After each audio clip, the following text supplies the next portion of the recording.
फौजी का बेटा कैसे झारखंड का डॉन बन गया, जिसके नाम से ही कारोबारी, बिल्डर और कॉन्ट्रैक्टर थर थर कांपते थे। आखिर कौन था सुजीत सिन्हा, जिसका खौफ इतना था कि अगर किसी को फोन चला जाए तो फिर वह दहशत में आ जाता था। आखिर कौन है सुजीत सिन्हा, जिसने पिता को आर्मी में देखा, देश की सेवा करते हुए देखा, इसके बावजूद वह दूसरे ट्रैक पर गया और अपराध के दलदल में इतना फंस गया और ऐसा नाम वह झारखंड के लिए बन गया था, जिसका फोन कॉल अगर आ जाए तो कारोबारी थर थर कांपने लगते थे। आखिर क्या कहानी गैंगस्टर सुजीत सिन्हा की है, कैसे डॉन बना और परिवार में कैसे पूरी कहानी शुरू हुई।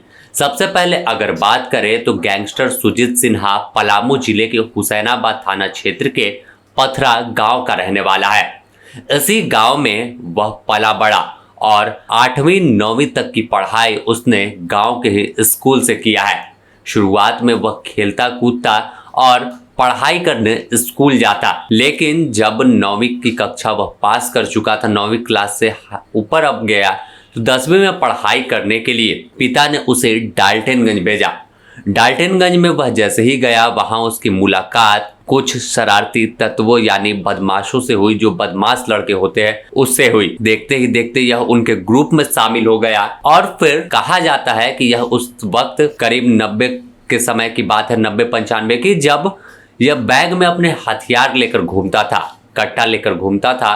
और कहा जाता है कि एक बार रिक्शे वाले से झगड़ा हुआ था, जिसके बाद इसने सीधे बैग से अपने हथियार निकाला और फिर गोली मार दिया था। कई लोग ऐसा बताते हैं कि यहीं से सुजीत सिन्हा के आपराधिक गतिविधि में शामिल होने की शुरुआत हुई थी, कि पहले कुछ लड़कों के संपर्क में आया और उसके बाद फिर एक रिक्शे वाले की हत्या कर दी थी। इसके बाद बताया जाता है कि वह जेल गया, लेकिन जेल से बाहर आया, बेल मिली तो 2007 का समय था, जब दो सगे भाई को इसने मौत के घाट उतार दिया था। पूरा मामला ये टेंडर विवाद से जुड़ा था। डबल मर्डर एक साथ हुआ, जिससे पूरे झारखंड में कहे कि हड़कंप मच गया, खासकर पलामू में। और सुजीत सिन्हा का नाम इसके बाद से आपराधिक गतिविधि के लिए सबसे ऊपर आने लगा, क्योंकि पलामू इलाके में इस तरह से पहले टेंडर को लेकर गोली नहीं चली थी। लेकिन सुजीत सिन्हा ने एक साथ रेड़मा के रहने वाले दो सगे भाई को मौत के घाट उतार दिया था। इसके बाद लाइमलाइट में सुजीत सिन्हा आया और फिर देखते ही देखते यह काफी ऊपर चला गया।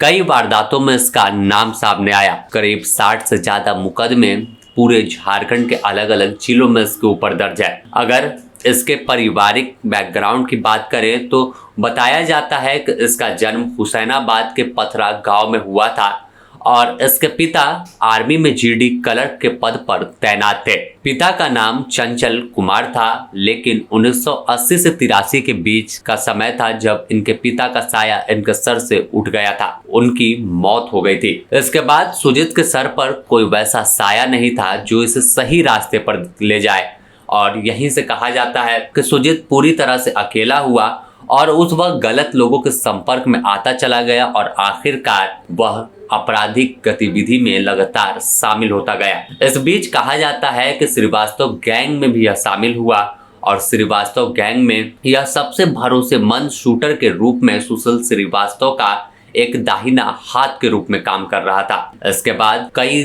लंबे समय तक ऐसा चला जब श्रीवास्तव गैंग का सदस्य रहा और आखिरकार बाद में यह गैंग से अलग हुआ और खुद का एक गैंग बना लिया। इसके बाद फिर पलामू, चतरा, लातेहार, रांची, धनबाद, रामगढ़, हजारीबाग समेत अन्य जिलों में इसका आतंक देखने को मिला। तमाम जगहों पर वारदात होती तो नाम सुजीत सिन्हा का आता था, यानी एक ऐसा खौफ पूरे झारखंड में बन गया था कि अगर सुजीत सिन्हा का किसी बिल्डर, कारोबारी या ठेकेदार को फोन कॉल आ जाए तो वह थर थर कांपता था। और रंगदारी के डिमांड जब होता तो वह रंगदारी का पैसा उस तक पहुंचा देता था। अपने आप में यह बड़ा सवाल था कि आखिर आर्मी में पिता और बेटा झारखंड का डॉन बना, और इसके अंत की कहानी भी काफी दर्दनाक हुई। बता दें कि 3 अगस्त को उसे साहेबगंज जेल से धनबाद लेकर आया जा रहा था। इस दौरान कहा गया कि जामताड़ा के पास जिस कैदी वैन में सुजीत सिन्हा सवार था उसका टायर पंचर हो गया और वह सड़क किनारे जा पहुंची। इसके बाद जब गाड़ी बदली जा रही थी दूसरे गाड़ी से इसे धनबाद ले जाने की तैयारी एसटीएफ के जवान और तमाम झारखंड पुलिस और अन्य जो स्पेशल टीम थी क्यूआरटी की वो शामिल थी, शिफ्ट कर रही थी, तो सुजीत सिन्हा हथियार छीनकर एक जवान का फायरिंग करने की कोशिश करते हुए भाग रहा था। इसी दौरान मुठभेड़ हुई और फिर मुठभेड़ में जब सामने पुलिस वालों ने देखा तो सुजीत सिन्हा की लाश गिरी हुई थी। यानी मुठभेड़ में एक कुख्यात गैंगस्टर का अंत हो गया था। इसके बाद 5 अगस्त को फिर हुसैनाबाद इसका शव पहुंचा, जहां पर कररबार नदी में अंतिम संस्कार किया गया। मुखाग्नि इसके बेटे 12 साल के अक्षत कुमार सिन्हा ने दिया। वहीं जेल में मौजूद चाईबासा जेल में अन्य मामलों में बंद इसकी पत्नी रिया सिन्हा भी एक दिन के पेरोल पर पहुंची और काफी गमगीन माहौल था कि सुजीत सिन्हा भले ही तमाम लोगों के लिए अपराधी था, लेकिन एक तबका ऐसा था जो सुजीत सिन्हा के लिए आंसू बहा रहा था और बता रहा था कि उसके भाई चले गए तो कोई बता रहा था कि उसका बेटा जैसा एक लड़का चला गया। तो अपने आप में सुजीत सिन्हा की 2 कहानी थी कि एक तरफ गैंगस्टर है, एक तरफ लोगों के लिए मसीहा था। लेकिन दूसरी तरफ देखें तो पुलिस रिकॉर्ड में कई गंभीर मुकदमे इसके ऊपर दर्ज है। पाकिस्तान कनेक्शन भी इससे जुड़ा था।